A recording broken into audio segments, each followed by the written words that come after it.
John 20, 19 through 29.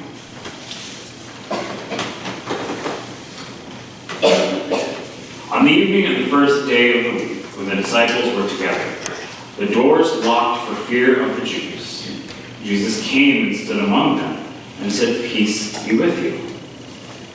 After he said this, he showed them his hands and his side. The disciples were overjoyed when they saw the Lord. Again, Jesus said, "Peace be with you. As the Father has sent me, I am sending you." And with that, he breathed on them and said, "Receive the Holy Spirit. If you forgive anyone his sins, you are forgiven. They are forgiven. If you do not forgive them, they are not forgiven." Now Thomas, called Didymus, one of the 12, was not with the disciples when Jesus came. So the other disciples told him, "We have seen the Lord." But Thomas said to them, "Unless I see the nail marks in his hands, and put my finger where the nails were, and put my hand into his side, I will not believe it." A week later, the disciples were gathered in the house again, and Thomas was with them. Though the doors were locked, Jesus came and stood among them and said, "Peace be with you." Then he said to Thomas, "Put your finger here. See my hands. Reach out your hand and put them in my side. Stop doubting and believe." Thomas said to him, "My Lord and my God." Then Jesus said to him, "Because you have seen me, you have believed. Blessed are those who have not seen and yet have."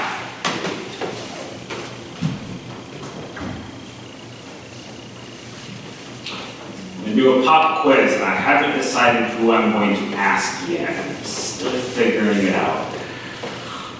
Pop quiz. Arlene, what is the important part of this passage? The fact that you ask questions and they will be answered. You're not supposed to give me a good answer, you're supposed to give me the normal answer. Most people, when you ask them what's the important part of this passage, it's doubting Thomas. Thomas's doubts. That's what we're going to focus on. That's what we're going to look at. Thomas sitting there and Thomas doubting. That's why we have the name Doubting Thomas, because Thomas doubted. But as I read this passage, and it'd be very easy to just put that small chunk of Thomas in there, but it's really the whole passage. Because there's something else there that is so important. Let's look at the disciples that were gathered that Easter evening. Let's look at them. They're together, so they're showing a little bit of courage, but they're behind locked doors. I'm assuming solidly locked doors. Boards on the doors. They're afraid. They are afraid.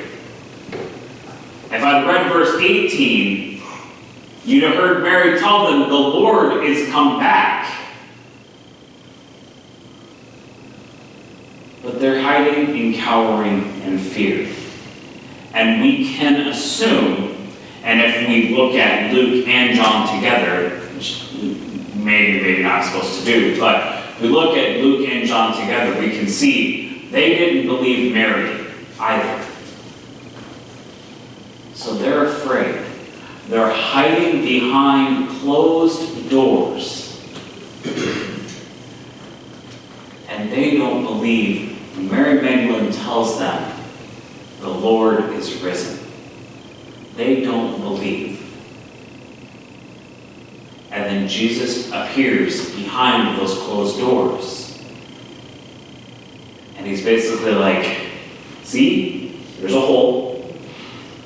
There's a hole. It's me."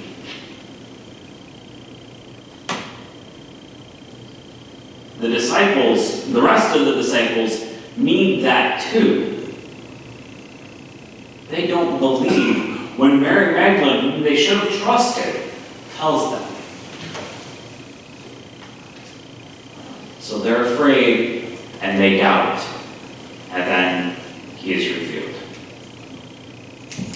Now let's go to Thomas. A week later, or 8 days later, depending on how you read it, depending on how you translate it.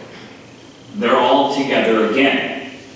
And they're all behind locked doors again. I'm assuming they're still afraid.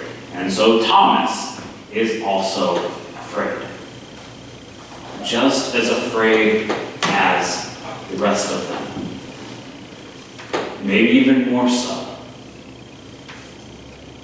And Thomas doesn't believe because it sounds crazy. It sounds insane. There's no way that Jesus is alive. There's no way that they've actually seen him. And then Jesus appears to them again. And he's like, Thomas, stick your finger here.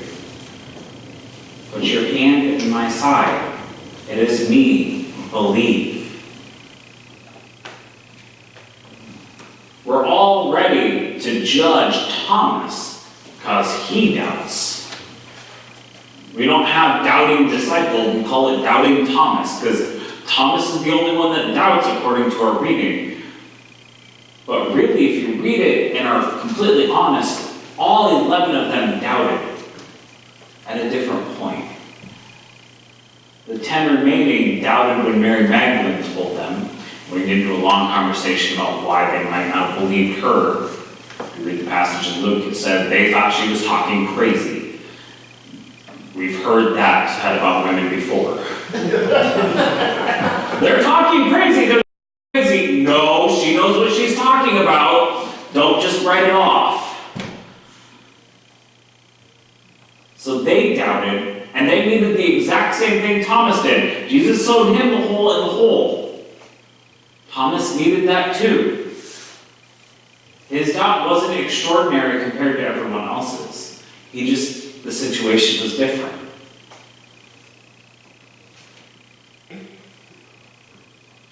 And I could really write the sermon on that, but there's something that I really never caught until this prep. What is Jesus doing here? That's what I think we miss so often in this passage. What is it that Jesus does? He gives these people what they need. Now, Mary Magdalene was ready to believe. All she needed was to hear Jesus say her name, and all of a sudden she was like, he's alive. She didn't need to be behind closed doors. She didn't need to see the wounds. She just heard her name and she believed. The disciples needed something extraordinary. They needed Jesus to appear behind a closed door. They needed to see the wounds. And so that's what Jesus did for them. He appeared before them and gave them what they needed to believe. He appeared before them and was like, look, it's me. It's really me. The doors are locked. I've got the wounds. I'm risen. He gave them what they needed to believe. Not one of them believed until they saw proof.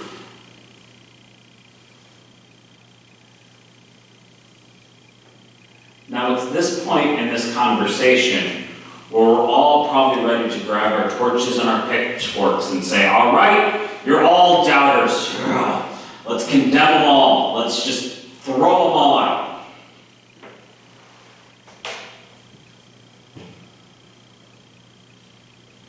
Maybe you're just on to condemn Thomas, maybe you're with me and condemn all of them, but we're ready to just look down our noses at them and say, nope, they're all bad. They've all done bad. They all should have known. They were with him for 3 years. They should have known.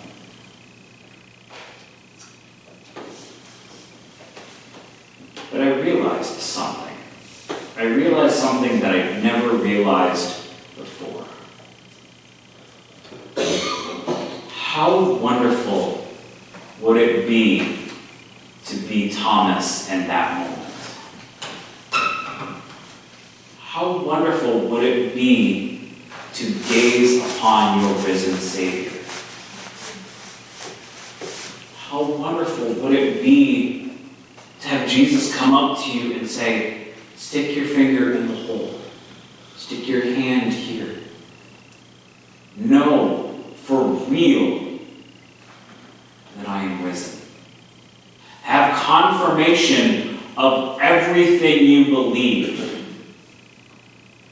For real. Because we all have those moments where God isn't real for us. We all have those moments where we are stricken by so much doubt. Maybe it's hearing that big C word. Or maybe it's getting a call at 2:30 in the morning. Or maybe it's looking at an empty checking account and help wanted ads and not knowing how you're going to eat and how you're going to pay the rent and how everything is going to work. We have all been stricken by that doubt, and we are on our knees praying so fervently, God, just provide. And it doesn't seem like anything is being provided. We all have those moments of doubt. How wonderful would it be to have it all confirmed? To have Jesus stand in front of us and say, stick your finger in the hole. Stick your hand in my side. Know that it's real. Know I am the Savior. Know I am your God. I wish I was Thomas. I wish I was around in that 36 AD or 39 AD, behind that locked door, huddled in fear, and having confirmation that it's all real. But I'm not. I am not Thomas. I don't get to say, I doubt you when you say this and Jesus appeared before me. That's not what's going to happen. I can't ask Jesus to walk through those doors and to show you all his wounds. I can't do that. How wonderful that would be. But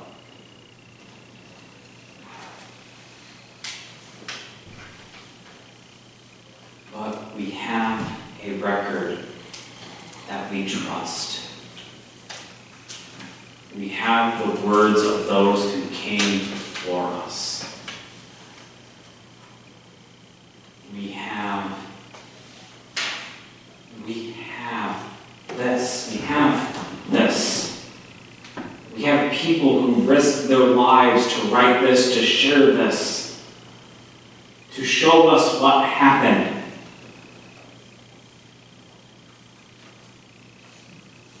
To tell us that he was real.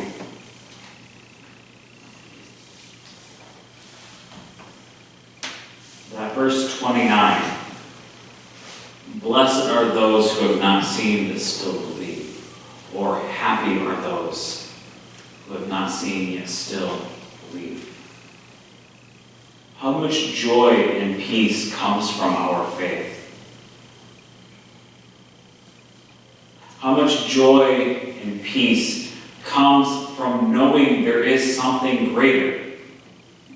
How much joy and peace comes from just sitting in this room, talking about a man who gave himself up for us, talking about our God walking on earth with us?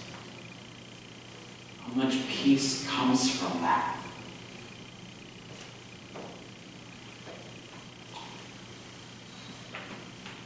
I can't confirm for you the way that Jesus did. I cannot even stand up here and claim to not have peace.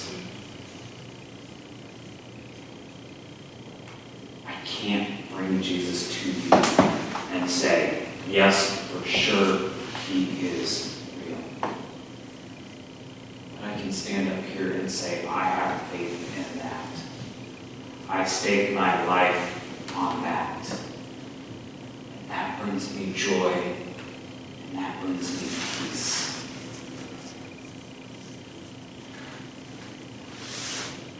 So find the peace and joy in your own faiths.